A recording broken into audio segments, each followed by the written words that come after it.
আম্মা জান খাদিজা রাদিয়াল্লাহু আনহাকে আল্লাহ কয়টা কন্যা দিলেন? 4টা কন্যা সন্তান আল্লাহ দান করলেন।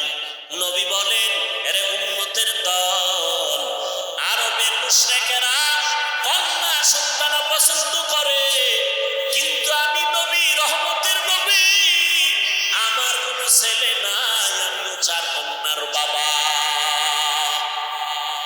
যারা একটা কন্যা পেয়েছো শুকর আদায় করিও, তুমি একটা জান্নাতের মালিক হয়েছো।